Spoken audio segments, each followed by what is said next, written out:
Estimeu més Barcelona perquè us podeu comunicar amb molta més gent, que sempre tindreu les vostres llengües maternes, però que el català és sobretot una finestra oberta.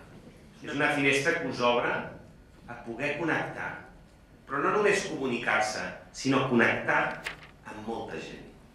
Sabeu que aquest és un país bilingüe, és una ciutat on hablamos dos lenguas. Però n'hi ha una que és la llengua materna de molta gent d'aquí.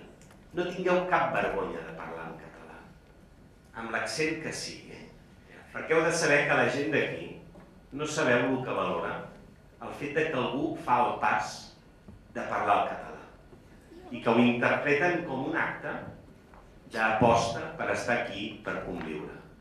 A partir d'això, després, català i castellà és molt fàcil comunicar-se. I per això us demano que aprengueu molt bé el català. Que ho feu a qualsevol hora, que ho intenteu, que no tingueu cap vergonya.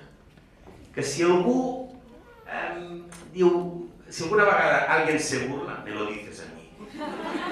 ¿Vale? Me lo pides a mí, me lo dices a mí. Jo us vull donar la benvinguda a Barcelona. Os quiero dar la bienvenida a esta ciudad.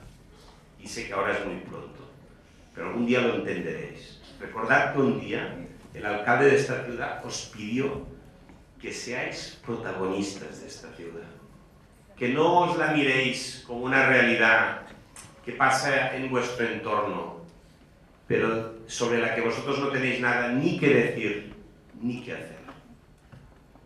Esto ahora es muy pronto, acabáis de llegar muchas veces, pero yo os pido que siempre recordéis que el representante de la ciudad de Barcelona os pidió que fueseis protagonistas también de esta ciudad.